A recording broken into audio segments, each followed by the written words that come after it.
तो ये कहानी है 7 नवंबर 1872 की। मैरी सेलेस्टे नाम का एक शराब से भरा हुआ एक कार्गो शिप न्यूयॉर्क सिटी के एक बंदरगाह से जेनेवा, इटली के लिए 7 लोगों के क्रू के साथ निकलता है।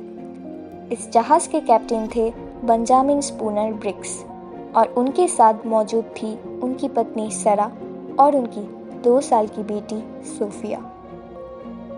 हफ्ते बीत गए, उस जहाज में सब ठीक चल रहा था। मैरी सेलेस्टे अपने तय हुए रूट पे विशाल अटलांटिक महासागर से गुजर रहा था। पर 4 दिसंबर को एक चौंका देने वाली दृश्य दिखाई दिया। उसी रूट पे एक ब्रिटिश जहाज जिसका नाम दे ग्रेशिया था, उसे मैरी सेलेस्टे बिना किसी नियंत्रण के विशाल अटलांटिक महासागर में तैरता दिखा। ये देखकर दे ग्रेशिया के कैप्टन डेविड मोरहाउस को थोड़ी चिंता हुई। मैरी सेलेस्टे दे ग्रेशिया के 8 दिन पहले ही न्यूयॉर्क बंदरगाह से निकलता है। दे ग्रेशिया के captain David Morehouse Mary Celeste के कैप्टन मिस्टर ब्रिग्स के अच्छे दोस्त भी थे। इसी वजह से उन्होंने अपना रास्ता बदल के मैरी सेलेस्टे को जाके चेक करने का सोचा। जब captain David Morehouse Mary Celeste में कदम रखते हैं तो उनको जहाज खाली दिखाई देता है। उस पे ना ही जहाज के कैप्टन ना ही उसके क्रू मौजूद थे। उस जहाज को खाली देखकर उनको संदेह होता है, पर वो जहाज बिल्कुल ठीक हालत में दिखाई दे रहा था, जैसे उस जहाज में समय रुक सा गया हो। ये साल का वो वक्त था जब अटलांटिक महासागर में कई तूफानें आया करते थे। उसके बावजूद भी मैरी सेलेस्टे को एक आज तक नहीं आई। वो अपने ठीक हाल में था। उसके मस्तूल भी टाने हुए थे, उस पे रखे शराब के बैरल्स भी अपनी अपनी जगह पे रखे थे। पर अफसोस, मैरी सेलेस्टे में मौजूद 10 लोग गायब थे। इसके बाद से उन लोगों की खोज शुरू हो जाती है। ऐसा क्या हो सकता है कि जहाज में सवार सभी लोग यूं गायब हो जाए, मानो जैसे जहाज पे कभी कोई था ही नहीं। क्या है इसके पीछे का सच? आइए इस वीडियो में जानते हैं कि आखिर इस जहाज की कहानी क्या है। Hello everyone, Explainimate welcomes all the wonderful souls watching this. आप यहाँ आ ही गए हो तो आई मेक श्योर कि आपका ये 15 मिनट्स वर्थ इट रहे। एक्सप्लेनिमेट के इस सफ़र में आपको ले चलते हैं एक मिस्टीरियस जहाज पे, जिसके बारे में आपने शायद ही कभी सुना हो। वीडियो को पूरा देखिएगा, क्योंकि आखिर में आपको इस कहानी से रिलेटेड एक चैलेंज भी मिल सकता है, जिसका जवाब सिर्फ वही लोग दे सकते हैं जिन्होंने ये पूरा सुना हो और समझा हो। So let's get started. इस हालत में ये शिप मिलने पे दे ग्रेशिया के क्रू को लगने लगा कि ये कोई श्रापित जहाज है, क्योंकि इस जहाज के साथ पहले भी कई अनहोनी घट चुकी थी। इस जहाज का पुराना नाम अमेज़न था। इसके मालिक और इसके पहले कैप्टन थे रॉबर्ट मैक्लेलन। ये जहाज पहले लंदन से नोवा स्कोटिया पैसेंजर्स और लकड़ियाँ लेकर जाया करती थी, पर इसके पहले ट्रिप के बाद ही 19 जून 1861 को एक आश्चर्यजनक रूप से इसके कैप्टन रॉबर्ट मैक्लेलन की मौत हो गई। इस घटना के बाद रॉबर्ट मैक्लेलन के पार्टनर जॉन नटिंग पार्कर इसके अगले कैप्टन बने और अगले 8 साल ये जहाज़ वेस्ट इंडीज़ और इंग्लैंड के बीच लकड़ियाँ ले जाने का काम करती रही। पर अनफॉर्चुनेटली अक्टूबर 1867 को अमेज़न एक समुद्री तूफान के चपेट में आ गया। जहाज़ केप ब्रिटन आइलैंड के किनारे से थोड़ी ही दूर था, पर उस तूफान में अमेज़न पूरी तरीके से टूट गया। इसी वजह से पार्कर ने इसे केप ब्रिटन आइलैंड के किनारे ही छोड़ दिया।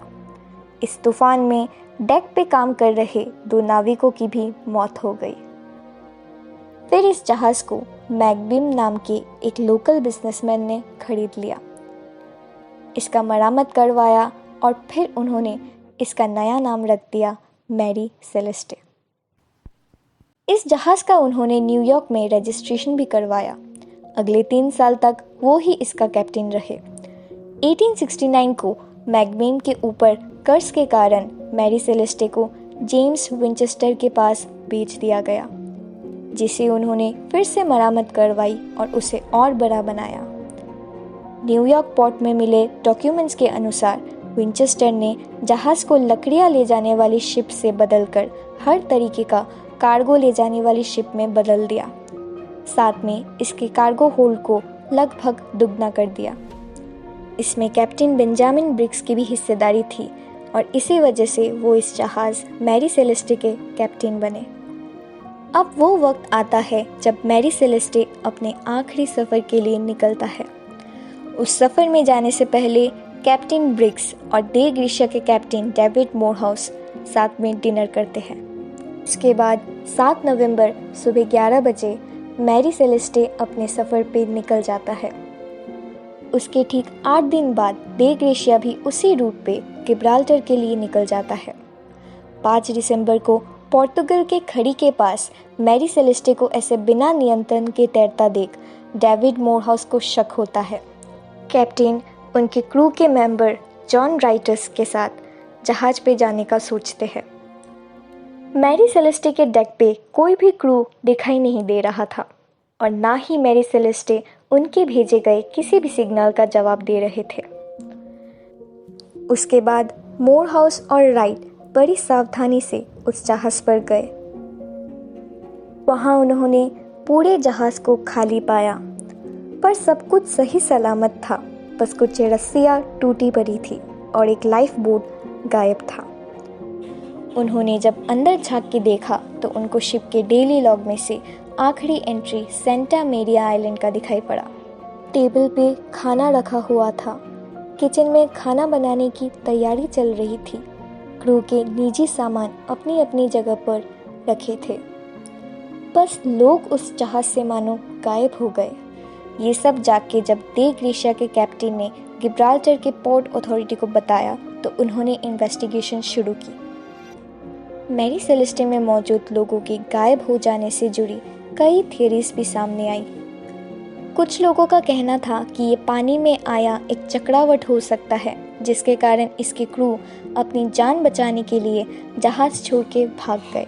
कुछ का कहना ये था कि ये समंदर में आया भूकंप या झटका हो सकता है, जिसके वजह से क्रू को लगा कि जहाज़ डूबने वाला है और उन्होंने इस जहाज़ को छोड़ दिया और लाइफ बोट में अपनी जान बचाने के लिए भाग गए, क्योंकि जहाज़ से एक लाइफ बोट गायब था।